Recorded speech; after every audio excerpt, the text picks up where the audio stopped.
विद्यार्थी कल जो है आप सबको प्रॉपर तरीके से त्रिकोणमिति में जो सूत्र है 8.1 का उसके बारे में हम आपको बता दिए थे। आज जो है हम एक्सरसाइज स्टार्ट करने जा रहे हैं प्रश्नावली 8.1 और प्रश्नावली 8.1 का जो प्रश्न है आपके बोर्ड पर लिखा गया है। मैं उसको पढ़ करके सुनाता हूँ और बनाता भी हूँ। देखिए लिखा गया है कि त्रिभुज ABC में जो कोण B है वो समकोण है और AB 24 सेंटीमीटर और BC 7 सेंटीमीटर है। Sine A, cos A, sine C और कॉस C का मान ज्ञात हमको करना है। ठीक है, अब जो है हम देख रहे हैं सबसे पहले हम आप सबके सामने एक समकोण त्रिभुज का चित्र बनाते हैं। तो ये हमारा जो है समकोण त्रिभुज का एक चित्र बनाते हैं, वो ये रहा आपका समकोण त्रिभुज। ठीक है, अब देखिए यहाँ पर जो बोला है कि B जो है हमारा समकोण है, तो हम यहाँ पर B लिख देंगे और B हमारा समकोण हो जाएगा। यहाँ पर A B ऑलरेडी C हो गया। अब जिसका जिसके भी हमको ज़रूरत होगा हम उसको निकाल लेंगे। जैसे में हमको प्रश्न में क्या क्या कह रहा है, साइन A कॉस A, मतलब है कि साइन A और कॉस A का बात कर रहा है। तो कल हम सबको समझाए थे कि अगर ये कोण का बात कर रहा है इसका मतलब इसके सामने वाला जो है हमारा लंब है और ये जो है हमारा आधार है, और इसका अगर बात करें तो ये हमारा कर्ण होगा। तो डियर विद्यार्थी कल आपको सूत्र हम लिखाए थे, दोबारा से मैं लिख करके समझा भी देता हूँ। प्रश्न संख्या पहला बनाएंगे और प्रश्न संख्या पहला हमारा क्या है देखिएगा। पहला में हमको ज़रूरत है साइन A और कॉस A का, तो हम साइन A के लिए निकालेंगे। साइन A यानी कि साइन थीटा बराबर कल आपको लिखाए थे साइन थीटा बराबर लंब बटा कर्ण, यानी कि फार्मूला हमारा होता है लंब बटा में कर्ण। तो हमारा जो लंब है वो लंब कितना दिया हुआ देखिए प्रश्न में, हमारा AB 24 सेंटीमीटर है, यानी AB जो है हमारा 24 सेंटीमीटर है। इसके बाद हमारा BC 7 है, BC हमारे पास 7 है, और जो कर्ण है वो कर्ण पता नहीं है। तो पाइथागोरस के प्रमेय से आप सब जानते हैं, क्या जानते हैं, देखिए यहाँ पे रख कर रहे हैं कर्ण का स्क्वायर बराबर लंब का स्क्वायर प्लस आधार का स्क्वायर। तो कर्ण पता नहीं है हमको तो नहीं लिखेंगे, लंब पता है, लंब कितना है जी 7 है, तो 7 का स्क्वायर। आधार कितना है जी, आधार हमारा 24 है, तो ये हमारा 24 का स्क्वायर हो गया। 7 का स्क्वायर 49 हो गया और 24 का हो गया 576, और इसको जोड़िएगा तो जोड़िए 9 6 15, 7 4 11 1 12 और 5 1 6 625, क्योंकि कर्ण का स्क्वायर है ये, तो कर्ण का स्क्वायर बराबर 625 कितना का है 25 का स्क्वायर होता है, 25 25 है 625 का स्क्वायर से स्क्वायर क्या हो गया खत्म। रूट भी आप चाहे तो हटा सकते थे, कर्ण बराबर कितना हो गया 25, यानी कि कर्ण हमारा क्या निकल गया है 25 निकल गया। ठीक है, अब इसको हम कैसे सोल्व करेंगे, कुछ नहीं करना है, बस फॉर्मूला पर रख देंगे लंब। तो लंब कितना है 7, क्यों ऐसा लिख रहे हैं क्योंकि A का बात कर रहा है, इसके सामने वाला को लंब कहते हैं, ये आधार हो जाएगा ये कर्ण हो जाएगा। ठीक है, तो देखिए लंब लंब हमारा कितना है 7 और कर्ण कितना 25, तो 7/25, ये हमारा आंसर निकल के आया साइन A का। अभी बना नहीं है क्योंकि हमको इसमें कॉस A का भी ज़रूरत है, तो हम ऐसे ही सिर्फ अभी फाइंड आउट करेंगे। और कॉस A चाहिए तो कॉस A भी निकालेंगे यहाँ से। कॉस थीटा का सूत्र होता है आधार बटा में कर्ण, है ना। तो आधार अगर आपको लिखना है तो आधार यहाँ जो दिया हुआ है लिख दीजिए। आधार हमारा बात हो रहा है A का, तो आधार हमारा 24 और कर्ण हमारा 25। तो ये तो निकल गया दोनों। अब हम लोग इसको में क्या, डियर बच्चे आपका क्वेश्चन में यहाँ इंटू नहीं था कॉमा है, बल्कि साइन ए और कॉस है। तो यहाँ तक तो आप लोग समझ ही चुके हैं, इसको मैंने निकाल दिया है 24/25 जो है ये आपका फर्स्ट का आंसर कंप्लीट हो गया।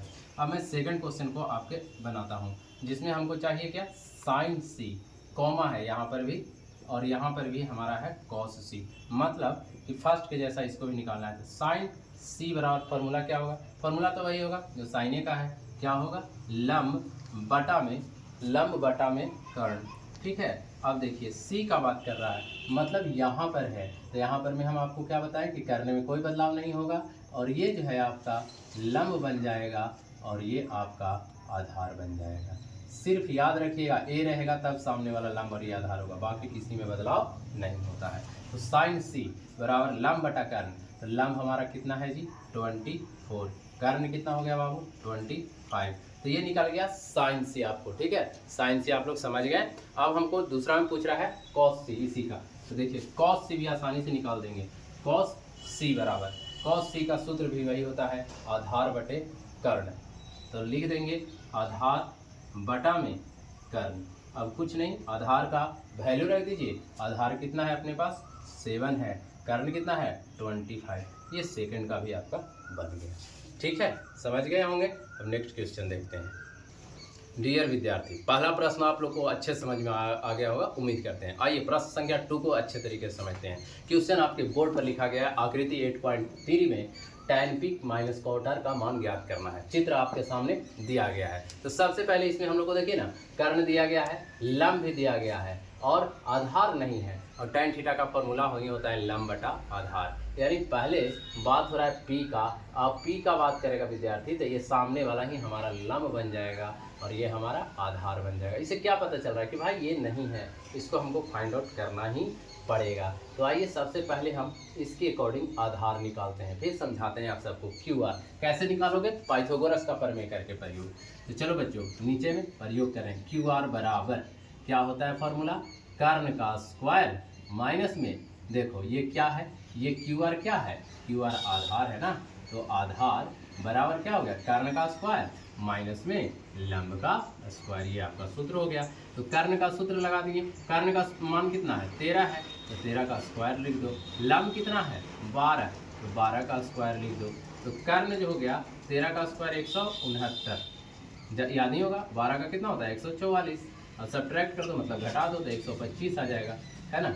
देखो 9 में से 4 गया 5, यहाँ 6 में से 4 गया 2 और 1 में से गया 0, यानी 125 का वर्गमूल कितना होता है 5, यानी इसका मान कितना निकल गया 5। अब हम लोग जानेंगे प्रश्न में क्या पूछ रहा है। प्रश्न में हमको चाहिए cot p और cot r, tan p और cot r। तो आइए tan p के बारे में देखते हैं। सबसे पहले tan p, अरे भाई साहब फॉर्मूला तो सिंपल ही होता है ना, tan थीटा का लंब बटा आधार। तो लिख देंगे लंब बटा आधार। ठीक है, फॉर्मूला सबको आ रहा है समझ में, याद है ना। तो tan p, तो p का बात कर रहा है तो ये हमारा लंब होगा। याद रखिए यहाँ सामने वाला में क्या होता है, ये हमारा लंब होता है और ये हमारा आधार होता है। कर्ण इज नो चेंज, कर्ण कभी नहीं बदलता है। तो हमारा लंब कितना हो गया 5, आधार कितना है 12, तो 5 बटा 12 tan p का मान निकल गया। और किसकी जरूरत है cot r, तो cot r निकाल लो। तो cot r बराबर cot थीटा और सूत्र क्या होता है, उल्टा होता है ना भाई, tan का उल्टा होता है cot, तो उल्टा करना है। आधार ऊपर हो जाएगा और आपका लंब का हो जाएगा नीचे, सिंपल सी बात है। तो r का बात कर रहा है मतलब यहाँ और यहाँ रहेगा था, कोई नहीं बदलेगा, जो जैसा है वही, जो जैसा है मतलब ये आधार और ये आपका लंब। तो आधार कितना हो गया 5, लंब कितना हो गया 12, है ना। तो cot r का मान भी निकल गया। अब देखिए अब प्रश्न में जो हमारा है वो प्रश्न के अनुसार हम लोग समझेंगे, समझ में आ रहा है ना। देखिए तो प्रश्न के अनुसार tan p minus cot r, ये हमारा क्वेश्चन है भाई। तो क्वेश्चन में जब इतना दिया हुआ है तो कुछ नहीं, वैल्यू को खाली पुट कर देना है। tan p का मान कितना है 5 बटे 12 और cot r कितना है 5 बटा 12। अब देखो तुम लोग को पता है समान में से समान घट जाएगा तो क्या हो जाएगा 0, तो ये 5 बटा 12 और ये 5 बटा 12, ये प्लस में ही माइनस में, ऐसे इसको काट भी सकते हो या घटा सकते हो, कितना हो जाएगा 0। इसका आंसर कंप्लीट। समझ में आ गया, आप लोग लिख सकते हो। ठीक है डियर विद्यार्थी, तो क्वेश्चन नंबर 2 आप लोग को अच्छे से समझ में आ गया, 1 भी समझ गए 2 भी समझ गए। अब क्वेश्चन नंबर 3 की ओर चलते हैं। ठीक है, आइए बच्चों क्वेश्चन नंबर 3 की ओर चलते हैं। बहुत ही आसान भाषा में समझेंगे। यहाँ पे sin a बराबर 3/4 दिया हुआ है, इक्वल का साइन होगा और यहाँ cos a और tan a का हमको मान ज्ञात करना है। तो देखो ध्यान से, यहाँ पर हम लोग को यहाँ a एंगल की जगह पर यानी कोण भी a है, इस जिसको में निकालना है वहाँ भी a है, तो दोनों जगह a है। तो हमको त्रिभुज में कौन समकोण है या कौन नहीं है इससे हमको कोई मतलब नहीं है। जब सेम है तो कुछ फिगर वगैरह भी बनाने की ज़रूरत नहीं है, चाहो तो बना सकते हो, ऐसे तुम लोग के लिए मैं बना भी देता हूँ। ठीक है, तो क्या करेंगे, चूँकि हम लोग को ए का बात कर रहा है तो बनाना चाहो तो बनाओ, नहीं तो कोई दिक्कत नहीं है। तो कैसे क्या करें, देखो बच्चों यहाँ पर हमारा दिया हुआ है sin a बराबर 3/4। तो sin थीटा बराबर सूत्र क्या होता है, लंब बटा कर्ण होता है ना। तो इसका मतलब क्या है, इसका मतलब ये है कि हमारा लंब जो है 3 सेंटीमीटर है और कर्ण हमारा 4 है। यानी सीधे बात यहाँ आई कि लंब बराबर 3 और कर्ण बराबर 4, एकदम सामने सामने तुलना कर देना है। ठीक है, क्या नहीं है इसमें, आधार नहीं है। तो आधार कैसे निकालते हो, पाइथागोरस के प्रमेय से, कर्ण का स्क्वायर माइनस में लंब का स्क्वायर। तो कर्ण कितना है तेरा 4 है, तो 4 का स्क्वायर कर दे। लंब कितना है तेरा 3, तो 3 का स्क्वायर कर दो। 4 का स्क्वायर 16 और 3 का स्क्वायर 9, और 16 में से 9 चल गया तो कितना बच गया, √7 बच गया। ठीक है, वर्गमूल 7 का तो होता नहीं है, तो ऐसे ही छोड़ देंगे इसको। अब हम लोग फॉर्मूला जिसको जिसको जरूरत है निकाल देंगे। क्या कर रहा है, cos A की बात कर रहा है, तो cos A भाई फॉर्मूला होता है cos थीटा बराबर आधार बटा में कर्ण, है ना। तो आप लिख सकते हो यहाँ cos थीटा। देखो ये आधार बटा कर्ण हो गया, यानी cos A का जो मान है, आधार कितना है तुम्हारा, आधार निकल के आ गया √7, और कर्ण कितना है 4, तो A का तुम्हारा आंसर हो गया। और दूसरा क्या है tan A, तो tan A भी आसानी से निकाल सकते हो। tan A बराबर क्या होता है, लंब बटा में आधार, लंब बटा आधार। ये सूत्र आपको सबको हम पहले ही लिखवा दिए है ना, तो काफी आसानी से समझ में आ रहा होगा। अब देखिए लंब कितना है आपका, लंब 3 है, और आधार कितना है, √7 है, तो भाई √7 यही आपका हो गया आंसर। इसी के साथ क्वेश्चन नंबर 3 भी आपका कंप्लीट हो गया। डियर विद्यार्थी, क्वेश्चन नंबर 3 तक आप लोग समझे थे। अब आइए क्वेश्चन नंबर 4, 8.1 एक्सरसाइज का क्वेश्चन नंबर 4 आपको समझाते हैं। दिया हुआ है हमारा 15 cot A बराबर 8 हो, तो sin A और sec A का मान ज्ञात करें। बहुत ही आसान क्वेश्चन है भाई, इसको देख कर डरना नहीं है, बहुत ही आसान था। ये देखो क्या दे रहा है, कुछ नहीं करेंगे, cot A बराबर 8 है, ये गुना में है 15, इधर आया तो भागा में, और फिर पहले के जैसा ही तुलना कर देना है। cot थीटा बराबर क्या होता है, tan थीटा और लंब बटा था, तो इसके इक्वल टू क्या होगा, आधार बटा लंब, है ना। अब यहाँ से तुलना कर दो, आधार कितना हो गया 8, लिख दो भाई आधार इक्वल टू 8, लंब बराबर अपना हो गया 15। अब क्या नहीं है इसमें, कर्ण नहीं है, तो क्या हमको कर्ण की जरूरत है, बिल्कुल साइन है तो कर्ण तो चाहिए ही, तो कर्ण हमको निकालना पड़ेगा। तो कर्ण बराबर क्या होता है, अंडर रूट लंब का स्क्वायर प्लस आधार का स्क्वायर। ठीक है, तो कर्ण देखो इसमें प्रॉब्लम नहीं लेना, आधार प्लस में तो आधार को भी पहले लिख सकते हो, लंब कोई प्रॉब्लम नहीं है, प्लस में है तो लंब कितना अपने पास 15 है, तो 15 का स्क्वायर कर दो, आधार कितना है 8, तो 8 का स्क्वायर कर दो, 15 का स्क्वायर 225 और 8 का स्क्वायर 64, ऐड कर दो इसको, 5 और 4 9, 6 2 8 2, कितना का वर्गमूल होता है 289, तो 17 का होता है। ठीक है, याद रखना पड़ेगा, सब सिंपल सी चीज़ है, मैथ में बनना हीरो तो इतना तो आपको पता ही होना चाहिए, वर्गमूल वगैरह, है ना। 17 सेंटीमीटर निकल गया। अब कुछ नहीं, फॉर्मूला पे रख दो, अपने को क्या चाहिए साइन ए, तो साइन थीटा बराबर क्या होता है, लंब बटा कर्ण, लंब बटा कर्ण, ये ना सूत्र होता है। तो साइन ए बराबर देखो मैं यहाँ वैल्यू पुट कर दे रहा हूँ, लंब अपना कितना निकला है भाई 15, तो 15, कर्ण कितना आया 17, तो 15/17 इसका आंसर हो गया। अब चाहिए सेक ए, तो सेक किसका उल्टा है, कॉस का, तो कॉस थीटा बराबर होता है आधार बटा कर्ण, तो सेक थीटा बराबर कर्ण बटा आधार हो गया। यानी कि हम इसको लिख सकते हैं कर्ण बटा आधार, है ना। कितना आसान है, कर्ण कितना आया भाई 17, आधार कितना है तेरा 8, तो 17/8 यानी कि सेक ए। प्रॉपर तरीके से एग्जाम में लिखना, ठीक है। इतना हमारा आंसर हो गया। यूनिट सेंटीमीटर वगैरह नहीं लिखेंगे, बिकॉज कहीं पे है ये नहीं है, जब क्वेश्चन है में ना सेंटीमीटर, तो हम क्यों लिखें, यही हमारा क्या हो गया आंसर। इसी के साथ आपका question complete, question number 4। Hello बच्चों, तो क्वेश्चन नंबर 5 की ओर आते हैं। यदि सेक थीटा बराबर दिया हुआ 13/12 हो, तो अन्य सभी त्रिकोणमितीय अनुपात का परिकलन कीजिए। मतलब cos थीटा निकालना है, tan थीटा निकालना है, cot थीटा निकालना है, और साथ में साइन और cosec, बिकॉज ये वो दिया हुआ है भाई, तो 5 ही बार निकालोगे। तो 5 को में अब क्या क्या गिवन है वो देखो। सेक थीटा बराबर दिया गया है, मैं लिख रहा हूँ, सेक थीटा बराबर 13/12। तो भाई सेक थीटा का फॉर्मूला क्या होता है, कर्ण बटे आधार, कर्ण बटा आधार। ठीक है, अब तुम आसानी से यहाँ से वैल्यू पुट करो, क्या क्या है, कर्ण है आधार है, लंब नहीं है, लंब निकाल दो। लंब बराबर सूत्र क्या है, कर्ण का स्क्वायर माइनस क्या है भाई, लंब दिया हुआ है तो कर्ण का स्क्वायर माइनस में क्या हो जाएगा आधार का स्क्वायर। कर्ण कितना है तुम्हारा, कर्ण जो है 13 है, तुलना करो, 13 का स्क्वायर, आधार कितना है 12, तो 12 का स्क्वायर कर दो, 13 का स्क्वायर 169 हो गया, 12 का 144, और घटा दोगे भाई तो आ जाएगा 25, और 25 का वर्गमूल 5, है ना। तो लंब निकल गया तेरे।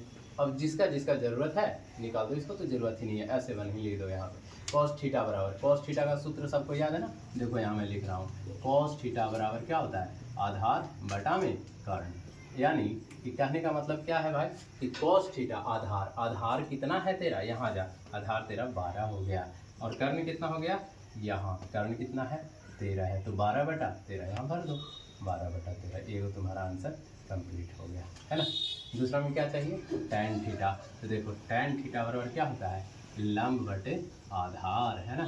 तो लंब कितना तुम्हारा आया, लंब देखो यहाँ निकला है तुम्हारा 5 और आधार जो आया है वो है 12। तो 5 बटा कितना हो गया 12। tan का भी निकाल दिया, अब cot का निकाल दो। cot थीटा बराबर क्या होगा, उल्टा है, 12 ऊपर और 5 नीचे। क्यों भाई, क्योंकि tan का उल्टा cot होता है। अब अपना फिर क्या है, देखो cot हो गया, tan हो गया, sin थीटा। तो sin थीटा बराबर होता है क्या, लंब बटे कर्ण है ना। तो sin थीटा और लंब बटा कर्ण। लंब कितना तेरा आया है 5 आया है, कर्ण कितना आया है, कर्ण है तुम्हारा 13। तो 5/13 हो गया। अब तुम्हारे पास किसकी जरूरत है, कौशिक। तो कौशिक साइन का उल्टा होता है, याद नहीं है।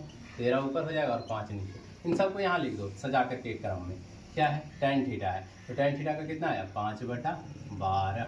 फिर क्या आया cot थीटा 12/5 ही बटा ही है, ऐसे लिखा हुआ, ठीक है। और ये साइन थीटा तो 5/13 और ये अपना Kaushik 13/5। Your answer will be done now complete. आया मजा। तो बहुत ही त्रिकोणमिति आसान होता है। मैंने इसका सब रफ भी यहाँ दिख दिया और सारा इन चीज़ों को यहाँ पर लिख दिया कैसे आया। ठीक है विद्यार्थी, चलो that's all. Question number 5 finish. अब क्वेश्चन नंबर 6 से हम लोग अगले जो है एपिसोड में देखेंगे, नेक्स्ट वाला में देखेंगे, ठीक है ना, यानी कि अगले वीडियो में देखेंगे। ठीक है, क्वेश्चन नंबर 6 से आप लोग कमेंट करके बताइएगा कैसा लगा, समझ में आ रहा है या नहीं आ रहा है, आवाज़ प्रॉपर जा रहा है नहीं जा रहा है। जैसा भी हो आप सब्सक्राइब कीजिएगा, लाइक कीजिए और शेयर कीजिए, ठीक है, ताकि हमको भी काम करने में एनर्जी मिले। तो अब मिलेंगे अगले वीडियो में। That's all.